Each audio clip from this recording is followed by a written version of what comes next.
World on Water and Live Sail and Die New Zealand presents Emirates Team New Zealand 36th America's Cup AC75 Boatlord Special. All right, Glenn Ashby, are you pretty happy with the turnout here this morning?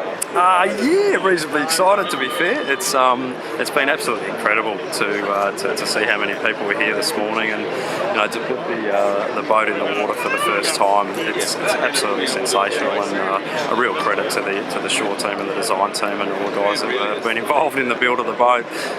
Absolutely amazing. So you rolled the boat out yesterday just to basically tease everybody.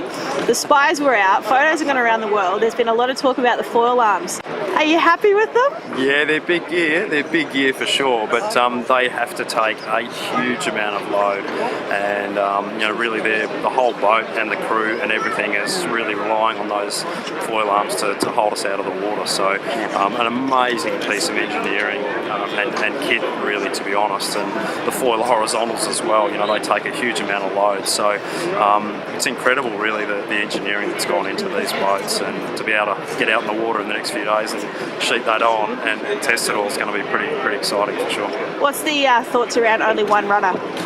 Yeah, obviously the one rudder, a little bit less stable than obviously a twin rudder setup, but a little bit better performance, so a little bit less drag. So I think the one rudder will be pretty cool and make the boats tricky to sail, but trickier to sail than a twin rudder setup. But at the end of the day, the boat's a high performance and a high manoeuvrable sort of boat, so we'll hopefully learn how to sail it next year or so. So there's not many crew that are going to be up on deck. You're hiding the rest in the bow?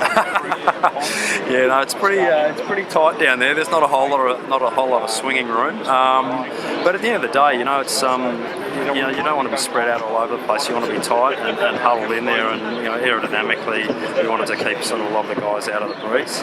And it's an aircraft once it's airborne, not a boat. So a lot of work's gone into that side of it for sure. Are you confident that you're going to be able to get out there and not put it in the piss straight away?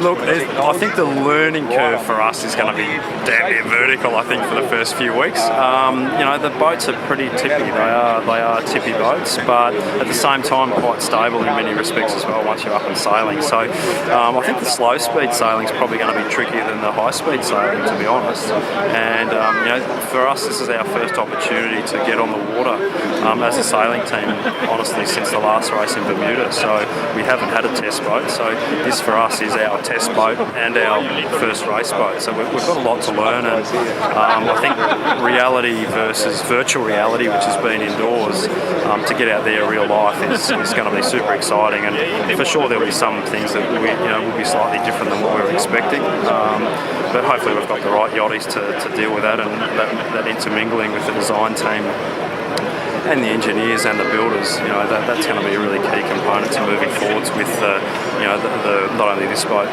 but the future boat as well. The match racing question.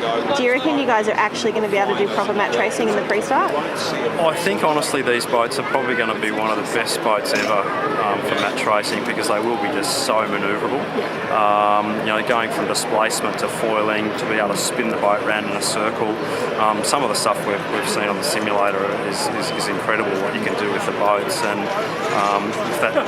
if that is reality what we're seeing, some of those pre-starts are going to be absolutely phenomenal, and the racing itself is obviously going to be spectacular, no question, but the pre-start side of things and the fact that we wanted high engagement in the pre-start was one of the sort of the design concepts, if you like, and I think that's going to be the beauty about these boats, is they're going to look quite docile when they're tied at the dock, but I think when you put it into sport mode, they're going to be pretty aggressive.